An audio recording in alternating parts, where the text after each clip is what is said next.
Yes, it is. That's Charles Thomas George Font. Now, that one, interesting enough, is normally for the cayenne pepper.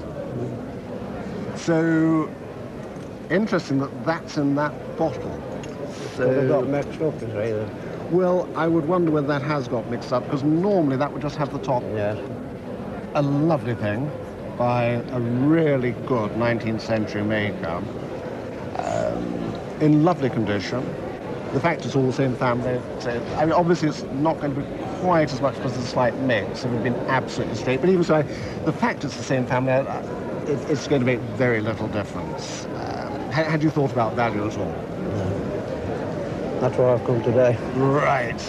I would say you're going to have to insure that for at least £1,500. Oh my God. Oh dear. Can you tell me how you came into possession of this picture? It was left to my father by his great uncle. Right. And who was your great uncle? Was he? Richard Coe, and he was a chapter clerk at St George's Chapel at Windsor. Oh, really? Well, that's most interesting. Do you have any idea where this picture is? No idea. What it represents? Well, it's interesting that he was the chapter clerk in Windsor, because this view, in fact, is of Eton College, which, as you probably know, is only a mile or so away from Windsor. Yeah. And it's taken from the Thames. Yeah. And this picture depicts, as you can see, the famous Eton College Chapel here. Oh. Yeah. Lupton's Tower. And this is College Field here. Yeah. And it really is a most interesting picture, this. It's got very interesting elements in it, like the eel traps. Yeah. These are eel traps. Eel traps. I didn't know what they were. And the way these worked was that when the river rises, the water runs through, and the eels are then caught in the baskets here.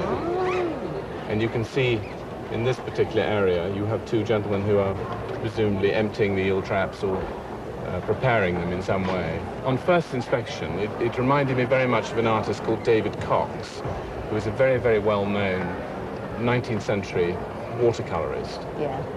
But then, on looking further and then realizing that it is a view of Eton, it could really only be by one artist, in my opinion, and that is an artist called William Evans of Eton. And he was a very interesting artist because he was the art master at Eton. He was educated there, and then he took over from his father in 1818 as the art master. Yeah. And he's well known for these wonderful views of Eton and around Eton that he did over a very large number of years. And this is a very typical but a very fine example of his work. And it's wonderfully fresh. You find a lot of watercolors today that have been hung in sunlight and are very faded and not in good condition.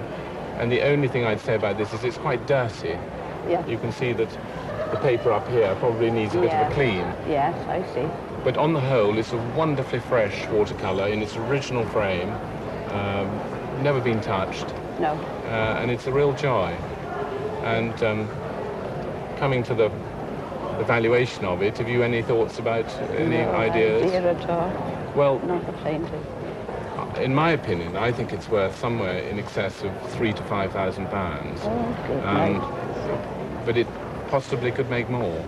But it is a really beautiful thing and something to be cherished. And I like that we see a lot of dogs on the show. These are fairly basic ones, but fun. She's pretty about the one that fell off the shelf sometime, didn't he? Yeah. But yes, I mean, they're worth again £30 or £40. And this is now actually much collected. Very typical of the Wedgwood days with this particular grey on it, which nobody else did. That's worth about £100 to £150. What's it got? There's a figurine, a little inexpensive German maker.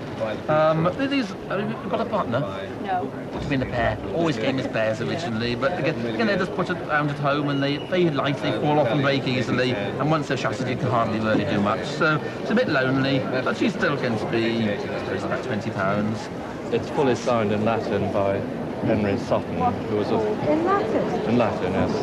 and he made scientific instruments in the middle of the 17th century, which ties up with the date on here, 1657. It's lovely and heavy, nice and thick. It's really too good to put outside now, because this would have been outside, but you should keep it indoors now.